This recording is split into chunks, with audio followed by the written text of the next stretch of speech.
नमस्कार दोस्तों। पिछले वीडियो में हमने देखा था कि कैसे चक्रधर को अपनी मूर्खता के कारण सिर पर चक्र वहन करना पड़ा था। इस पर स्वर्णसिद्ध ने उसे यह कहानी सुनाई थी। अगर आपने हमारे पिछले वीडियो नहीं देखे हैं तो उन सभी का लिंक डिस्क्रिप्शन में है। कृपया जाइए और उन्हें देखिए, इससे कहानी और भी रोचक हो जाएगी। तो आइए देखते हैं चक्रधर और स्वर्णसिद्ध की कहानी में आगे क्या हुआ था। मित्र, तुम्हें अपनी मूर्खता के कारण ही सिर पर यह चक्र वहन करना पड़ा है। आओ, मैं तुम्हें सुनाता हूँ 4 मित्रों की कहानी। किसी स्थान पर 4 ब्राह्मण मित्र रहते थे। उन्होंने बाल्यकाल में ही यह विचार कर लिया था कि वह देशांतर पर जाकर विद्यार्जन करेंगे। मित्र, हम चारों पढ़ाई में इतने अच्छे हैं। मैं तो सोचता हूँ जब हम बड़े हो जाएंगे ना, तो हम सब जरूर देशांतर पर जाकर विद्यार्जन करेंगे। हाँ हाँ, हमें जरूर जाना चाहिए।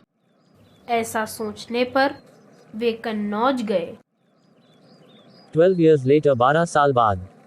वहाँ 12 वर्ष तक मनोयोग पूर्वक अध्ययन करते रहे।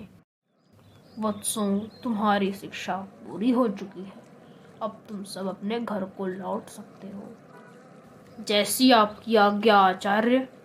तत्पश्चात आचार्य को संतुष्ट कर और आचार्य की आज्ञा लेकर वे अपनी पुस्तकों के साथ घर चल दिए। मार्ग में उन्हें एक दोराहा मिला। वे विचार करने लगे कि अब किस मार्ग को चले। उसी समय एक मृत वणिक पुत्र को बहुतेरे लोग शमशान ले जा रहे थे।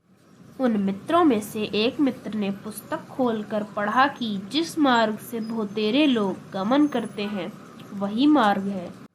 अतः वे चारों भी उसी भीड़ में शामिल होकर शमशान के मार्ग पर चल पड़े।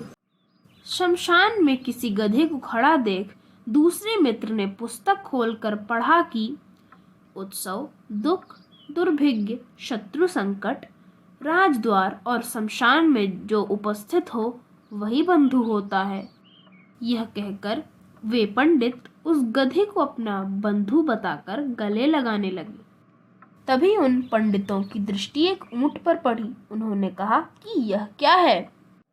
मित्र, हमें अपना एक और मित्र मिला है। गुरुजी की पढ़ाई गई पुस्तक में यही लिखा था कि उत्सव, दुख, दुर्भिग्य, शत्रु संकट, राजद्वार और शमशान में जो उपस्थित हो वही बंधु होता है। अब हम 4 नहीं 5 हो गए। तीसरे पंडित ने पुस्तक खोलकर बोला, धर्म की शीघ्र गति होती है, अतः यही धर्म है। अपने इष्ट को धर्म के साथ मिला देना चाहिए। इससे उन्होंने गधे को ऊंट की गर्दन से बांध दिया। यह समाचार मिलते ही धोबी उन मूर्ख पंडितों को मारने आया और वे सब भाग खड़े हुए। अरे तुम सब पगला गए हो क्या? ये क्या कर रहे हो? मेरे गधे को ऊंट की गर्दन से क्यों बांध दिया?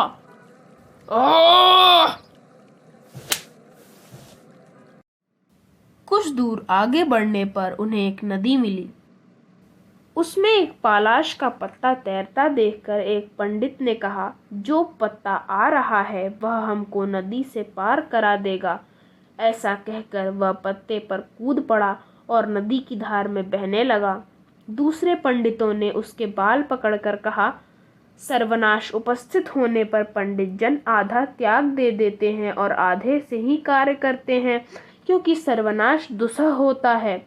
यह कहकर उसने उसका सिर काट लिया। शेष 3 पंडित किसी ग्राम में जा पहुंचे। वहां वे पृथक पृथक ग्रामीणों के घर पर ठहरे, परंतु उन्होंने ग्रामीणों द्वारा दिए गए भोजन को अपनी मूढ़तावश स्वीकार न किया। मैं इस घृतखंड से युक्त सेवई को नहीं खा सकता, क्योंकि दीर्घसूत्र नष्ट हो जाता है। मैं इस मंड को नहीं खाऊंगा, क्योंकि अति विस्तार से विस्तीर्ण वस्तु चिरायु के निमित्त नहीं होती। मैं दही बड़ा नहीं खा सकता, क्योंकि छिद्र युक्त पदार्थ में बहुतेरे अनर्थ होते हैं। इस पर वे तीनों भूख से व्याकुल होकर और लोगों के उपहास के पात्र बनकर अपने गांव को लौटे। इसी प्रकार तुम भी लोक व्यवहार को न जानने के कारण मेरे रोकने पर भी नहीं रुके और इस विषम स्थिति को प्राप्त हुए। अरे अरे, आप कहाँ चले? आप कहीं मत जाइए।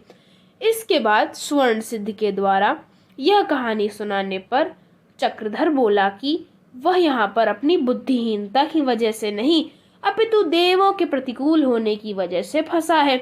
इस कथन की पुष्टि के लिए उसने अपनी ओर से भी एक कथा स्वर्ण सिद्ध को सुनाई थी।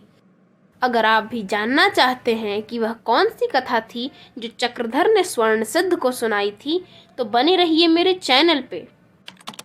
मेरे चैनल की अगली वीडियो सबसे पहले देखने के लिए उस लाल कलर के सब्सक्राइब बटन को दबाएं, जिससे आप मेरी वीडियो की नोटिफिकेशन सबसे पहले पा सकेंगे। अगर यह वीडियो पसंद आई तो इस वीडियो को लाइक ज़रूर कीजिएगा, इस पे अपना फेवरेट पार्ट कमेंट कीजिएगा और अपने दोस्तों और रिलेटिव्स के साथ शेयर भी ज़रूर कीजिएगा। तब तक के लिए बाय बाय, टेक केयर, सुविज्ञ भव।